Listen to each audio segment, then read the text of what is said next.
health and wellness or whatever, and I'd be like, oh, thanks, and I don't know, it's just been like that. And so in my mind, I'm like, well, I'm not angry. Like, if she decides to come and visit, I will hang out with her. Like, I'm not dismissing her whatsoever. And just recently, I think it's like 2-3 months ago, I call her on her birthday, and she starts talking to me about just different things. But one of the things was like, she was telling me, oh, I'm planning to move to where you're at, and honestly, guys, like, not one time in my life did I ever think that my mom and I would be living in the same state. Like, at all. At all, at all. I don't know why that hasn't been like a thing in my mind. I just always thought like she lives there and I live here, so that's just the way it is. And so she said that, and I was like, well, that's cool, because as soon as she moves, I'm actually moving to Mexico, so now we're not even gonna be in the same state.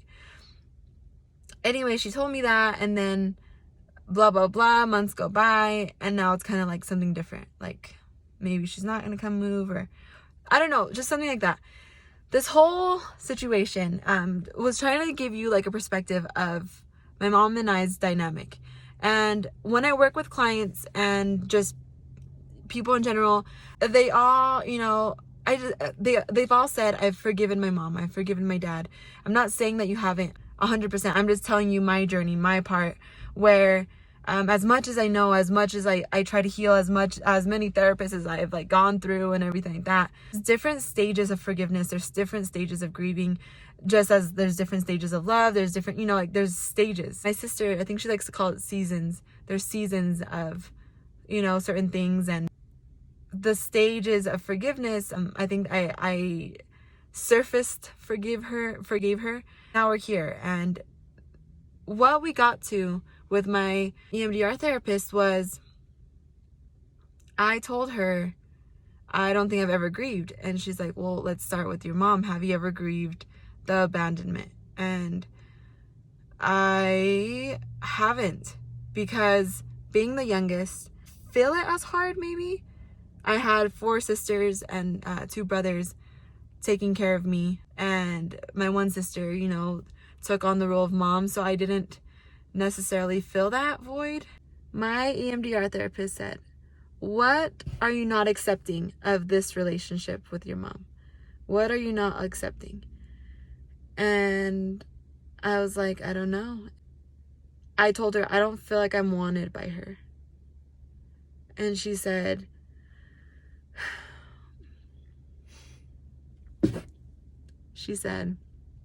Wendy, what if she will never want you? And I was like, wow. That's a hard question. It really, really draws me to want to cry because I'm 26 years old, and I thought during all this healing of forgiveness, forgiving myself, allowing, accepting, seeing her side of things on how, like, where she was at, and I don't know, I thought it was good, but like, why did that hit me so hard? And it all stems from that. Is that I've never grieved not being wanted. Never. So in any relationship I've had, intimate or not intimate, it's been that.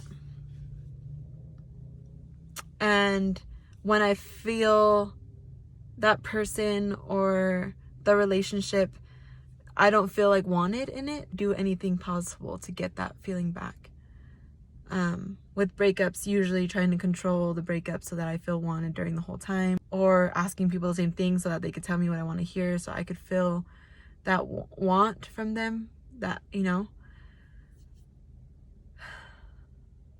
I'm not saying my mom will never want me, but I think it's healthy for me to accept the fact that that's an option, that she won't want me, or hasn't wanted me. I honestly think it put things into perspective. The breakup with my ex, another thing that makes it different is that we haven't spoken since we broke up whatsoever. And that right there has always been a thing. My parents both are very guilty in the manipulation and lies. Hence, I feel like I also adapted manipulation and lies.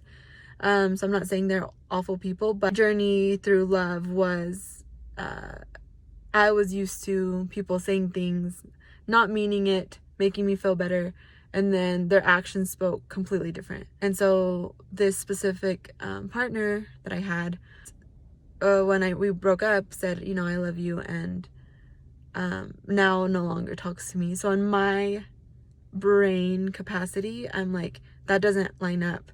And it also makes me super angry and bitter because that's what my parents do. I would say did, but they're still capable of doing that. And I know I've done that before in the past, and I'm really becoming aware of that. But grieving.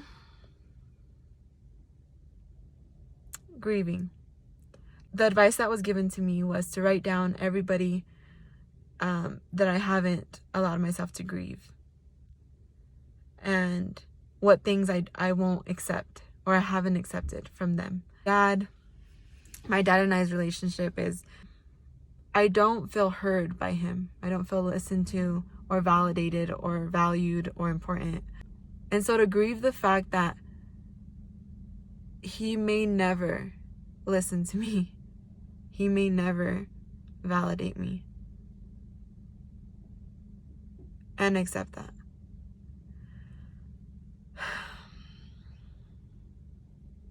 Because otherwise, I think I'll always have that little slight hope. And the way she explained it to me was, once you accept all of those realities,